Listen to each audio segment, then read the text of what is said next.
जिन लोगों ने क़यामत से क़यामत तक देखी होगी उन्होंने ज़रूर अपने इश्क का, मोहब्बत का फर्स्ट लेसन आप ही से लिया होगा। मैं कुछ कुछ ऐसे कपल से कभी मिली हूँ जिन्होंने कहा कि हमारी पहली डेट थी, या वो कहते थे मुझसे कि हम कहकर बातें किया करो, या वो डेट थी और फिर हमारी शादी हो गई। So yes, I have met people like that. आपकी फिल्म आ रही है चॉक एंड डस्टर, वहाँ पे कैसी इमोशनल जर्नी पे आप लेके जा रही हैं? नो डाउट रोमांस नहीं होगा, हाथ में स्केल लेके आप बच्चों की पिटाई कर रही हैं या क्या कर रही हैं? हम सब स्कूल गए हुए हैं, और सबसे मज़ेदार दिन स्कूल स्कूल के ही थे या कॉलेज के ही थे। और वो टीचर्स भी याद है जो जिन्होंने पनिश किया, या जो बहुत ही क्यूट थी जिनको आपने बड़ा तंग किया।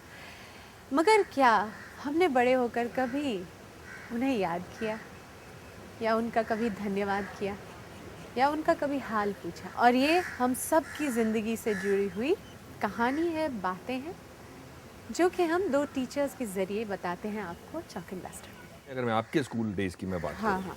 तो आपको याद आते हैं कोई ऐसे टीचर्स, वो टीचर्स जिन्होंने आपको जो आप आज हैं उसमें जिनका योगदान रहा हो?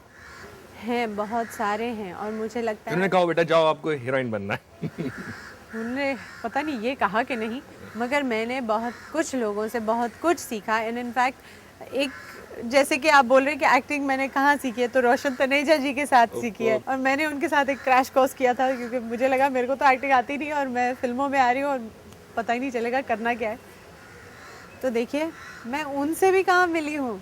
तो मुझे लगता है हम बहुत सारे लोगों को भूल जाते हैं। हमारी संस्कृति ये कहती है कि गुरु ब्रह्मा गुरु विष्णु गुरु देवो महेश्वरा, गुरु साक्षात पर ब्रह्मा तस्मै श्री गुरुवे नमः। क्या बात है, आपको याद है, सबसे बड़ी बात तो ये है। मगर ये बहुत सही बात है कि अगर गुरु है तो वो, उसका और भगवान का दर्जा एक होता है।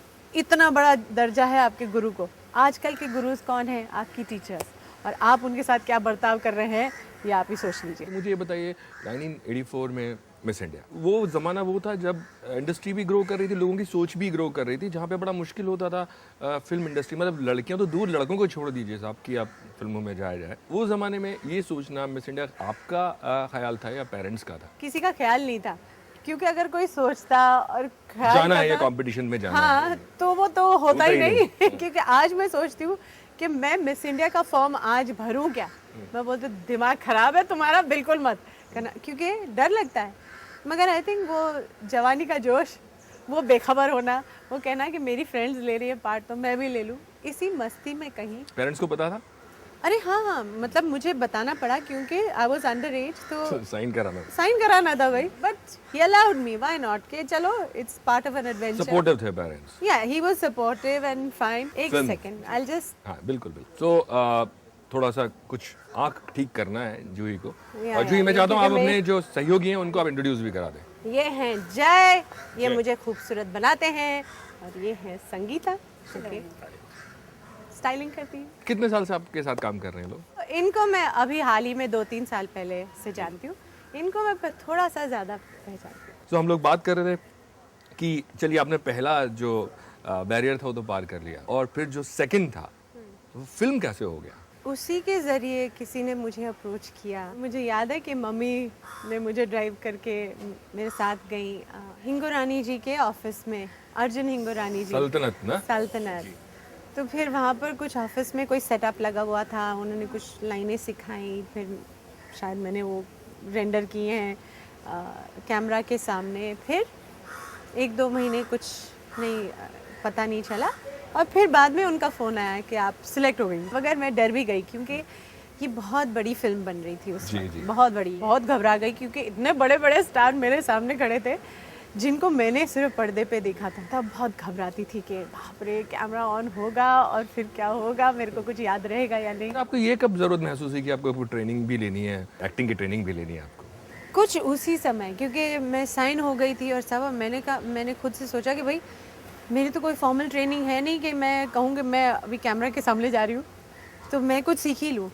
तो उस वक्त मैं फिर डांसिंग के लिए भी चली गई, भरतनाट्यम, और रोशन तनेजा जी की यहाँ 2-3 महीने के लिए मैं ट्रेनिंग पे गई। आपको लगता है कि एक्टिंग में जाने के लिए या फिल्मों में जाने के लिए एक्टिंग सीखने की ज़रूरत है? कोई भी चीज़ सीख लो, वो कभी ज़ाया नहीं जाती, क्योंकि कैमरा के सामने होना फिर भी एक दूसरा ही एक्सपीरियंस होता था। एक तो सेट पे खड़े हो, फिर लाइट्स, कैमरा, एकदम चेहरे चेहरे पे एकदम साउंड, कैमरा एकदम कैमरा, और कैमरा के तब साउंड आता था, तो जैसे वो साउंड ऑन होता था ना, ठप तेरी तो सब भूल जाता था। मगर फिर भी मैं गई और मुझे लगा चलिए मैं अपनी तरफ से कोशिश कर रही हूँ कुछ सीखने की। बट कयामत से कयामत तक आपको लग रहा था कि इतनी बड़ी हिट हो जाएगी या कहीं कुछ, क्योंकि आमिर भी नए, आप भी उस वक्त एक फिल्म पुरानी थी, कयामत करते वक्त कोई डर नहीं लगा, शायद क्योंकि इसलिए क्योंकि आमिर भी नए थे। आमिर नए थे, डायरेक्टर नए थे, कैमरामैन नए थे, तो कोई ऐसा बड़ा नहीं था कि किसी के सामने आप घबरा जाओ। फुल मस्ती थी। मस्ती, वो भी कभी गलतियां करें तो हम भी कभी कर लें, ऐसा लग रहा था जैसे कॉलेज का कोई प्ले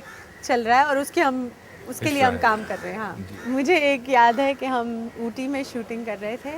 यूनिट मतलब जो मेकअप आर्टिस्ट, हेयर ड्रेसर, वो लोग थोड़े एक्सपीरियंस्ड लोग थे, हम ही सब नए थे, तो उनमें थोड़ा कभी होता था कि पता है नहीं ये लोग क्या करेंगे, क्या बना रहे हैं, क्या हम चल रहा है, ये क्या हीरो हीरोइन है, क्या होने वाला है इनका, तो उनका ऐसा रिएक्शन होता था बीच में। इतना जो दौरान इतनी सारी फिल्म्स आपने की और आपका जो रेंज भी है वो भी बड़ा कमाल का है। मतलब आप ऋषि कपूर साहब के साथ भी आप काम किया, आपने आमिर खान के साथ भी काम किया, आपने शाहरुख खान के साथ भी काम किया, अलग अलग एक्टर्स। इस पूरे दौरान में कहीं एक एक्टर की ज़िंदगी में वो भी वक्त आता है जब उसको फेलियर्स का सामना करना पड़ता है। अगर कोई फिल्म कामयाब नहीं हो रही है या कुछ उल्टा सीधा कुछ लिखा जा रहा है, कुछ ये चीज़ हर्ट करती हैं?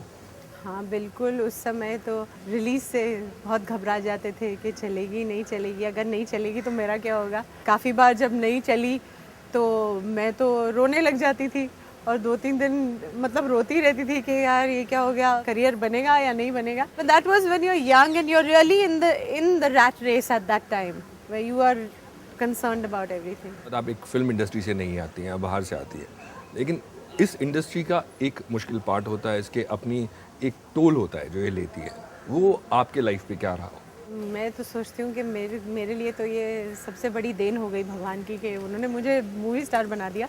ऐसा प्यार और ऐसी शोहरत मिली जो मैंने कभी इतनी सोची नहीं थी। लॉसेस मेरे पर्सनल लाइफ में हो गए, मैंने अपने फैमिली को खो दिया। That was not a result of my film. वो मेरा कोई अफसोस नहीं है कि मैंने उनके साथ वक्त नहीं गुजारा। चलिए अच्छी बात है, आप खुशी हैं कि भगवान ने आपको हीरोइन बना दिया और वो हो गया शायद जो आपने कभी नहीं सोचा था। बिल्कुल जी जी, चलिए इसी बात के साथ हम ब्रेक लेते हैं, ब्रेक के बाद वापस आएंगे तो फिर से एक बार जूही के करियर के, जूही की कहानियों के बारे में हम आपसे बात करेंगे।